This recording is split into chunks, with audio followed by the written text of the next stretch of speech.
నేహా శెట్టి ప్రస్తుతం వరుస చిత్రాలతో దూసుకుపోతోంది. డీజే టిల్లు మూవీ తర్వాత ఈ అందాల భామకు సూపర్ క్రేజ్ వచ్చేసింది.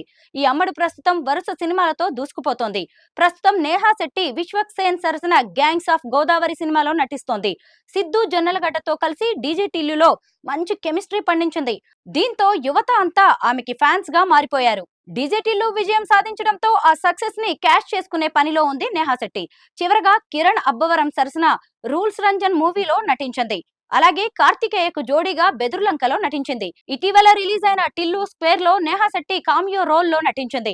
దీంతో మరోసారి సోషల్ మీడియాలో రాధిక అనే పేరు తెగ వైరల్ అవుతోంది. అంతా రాధిక అక్క అంటూ కామెంట్స్ చేస్తున్నారు. టిల్లు స్క్వేర్ లో స్టోరీకి ఆమె పాత్రని బాగానే లింక్ చేశారు. ఈ సినిమా చూస్తేనే ఆమె ఎలాంటి కామియో రోల్ చేసిందో అర్థమవుతుంది. నేహా శెట్టి తాజాగా అద్భుతమైన లెహంగాలో పోజులిచ్చింది. నేహా శెట్టి అందంతో మెప్పిస్తూ ట్రెడిషనల్ లుక్ లో మెరిసింది. ఆమె ఫోటోలకు నెటిజన్లు రాధిక అక్క అంటూ కామెంట్స్ పెడుతున్నారు.